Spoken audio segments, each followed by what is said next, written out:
I once came across a story online. I think it was in a YouTube video about an Indian student who had just arrived in London for graduate school. In her very first week, someone asked her with absolute sincerity, "So, back in India, did you ride an elephant to school?" At first, she laughed, assuming it had to be a joke. But then came the awkward realization. The question was genuine. The person who had asked the question wasn't joking. They were dead serious. Now, for anyone who has grown up in India, you can imagine how absurd that sounds. An elephant as your school bus? Try explaining rush hour traffic in Delhi or Bangalore. You can barely fit a bicycle, let alone an elephant, into those streets. But here's the thing. This wasn't just one person's odd question. This moment is a symbol of something much larger, the stereotypes that still cling to India in the Western imagination. So why is that? Why in 2025 do we still live in a world where India is pictured as a land of snake charmers, spices, and spiritual gurus? Or, on the flip side, as a place of poverty, pollution, and endless call centers? To answer that, we have to take a little journey back in time. Let's rewind a few centuries. Imagine it's the late 1700s. European travelers are arriving on India's shores and they are overwhelmed. The colors, the languages, the religions, the chaos of it all. They don't know how to make sense of it. And so, they start writing. They write journals, letters, and books. And in those pages, India becomes a spectacle, a land of extremes. For the British colonials, India was both fascinating and threatening. On one hand, it was painted as a land of riches, silks, spices, jewels. On the other, it was described as primitive, superstitious, and in desperate need of civilizing. There's a famous pattern here, and it has a name: Orientalism. Orientalism was this way of thinking in Europe that said, the East is strange, the East is mysterious, the East is not rational like us. Think about it. If you want to rule a country, it helps if you convince yourself and everyone else that the people there are somehow incapable of ruling themselves, that they're exotic, irrational, even childlike. And so, in colonial reports, you see descriptions of India as a place of snake charmers, yogis lying on beds of nails, and famine-stricken villages. Were these things real?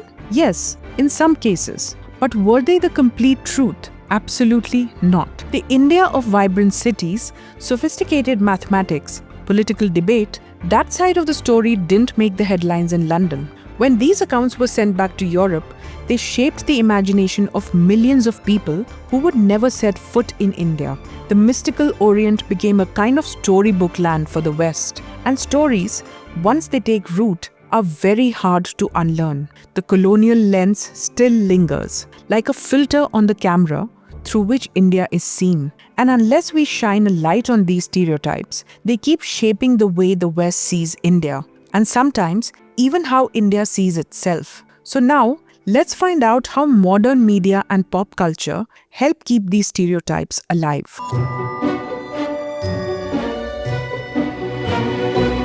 When I first watched the very famous Steven Spielberg movie, Indiana Jones and the Temple of Doom, I found myself squirming in my seat. Why?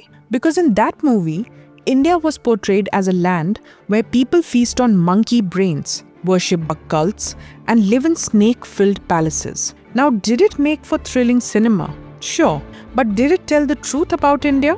No, not even close. And yet, for millions of viewers around the world, this was their introduction to India. A single movie planted an image that was hard to shake off. It wasn't just Hollywood though. Television documentaries often swing to the other extreme. They show children in slums, crowded trains, chaotic traffic. Rarely do they pan the camera to India's gleaming airports, buzzing tech hubs, or thriving art festivals. News headlines? Same story. If it's about India, it's usually about poverty, pollution, or political drama. So you end up with this strange dual stereotype. On one hand, India is the exotic land of yoga retreats, meditation gurus, and eat, pray, love. On the other hand, it's the overcrowded, poverty-stricken country that needs rescuing. The middle ground, the real everyday lives of over 1 billion people somehow disappears.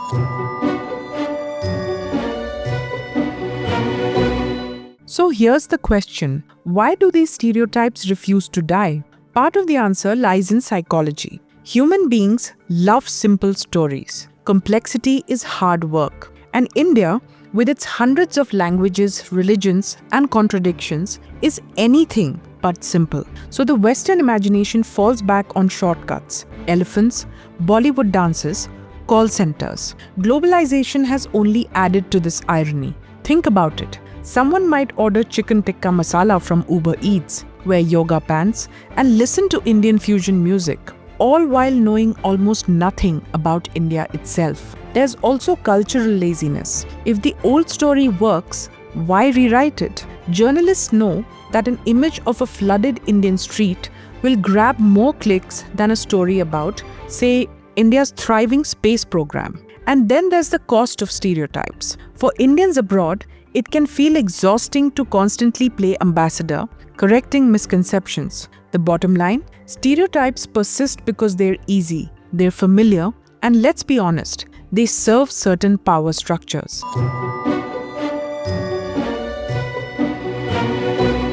But here's the good news: stereotypes aren't destiny. They can be challenged. Take India's space program. In 2014, when India sent a spacecraft to Mars on a budget far, far smaller than what most major space agencies around the world usually spend on similar missions, the world did a double take.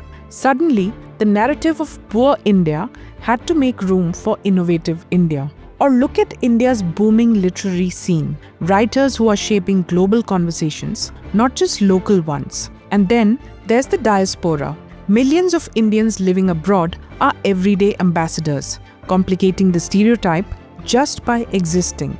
The doctor in your hospital, the engineer in Silicon Valley, the neighbor who invites you over for Diwali, all of them chip away at the single story. And perhaps the most powerful tool is curiosity. I love the story of a little boy in New York who asked his Indian classmate, "What's India really like?" The boy paused, thought about it, and said, "It's like everywhere else, only louder." And for once, someone listened. That's the invitation, really, to replace assumptions with questions, to trade clichés for curiosity. Because when you do, you discover that India isn't just elephants or call centers or yoga mats. It's 1 billion stories, constantly unfolding, constantly surprising.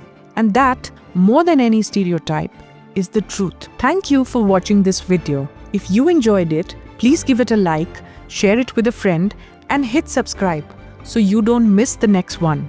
And until the next time we meet, stay curious, stay unaligned.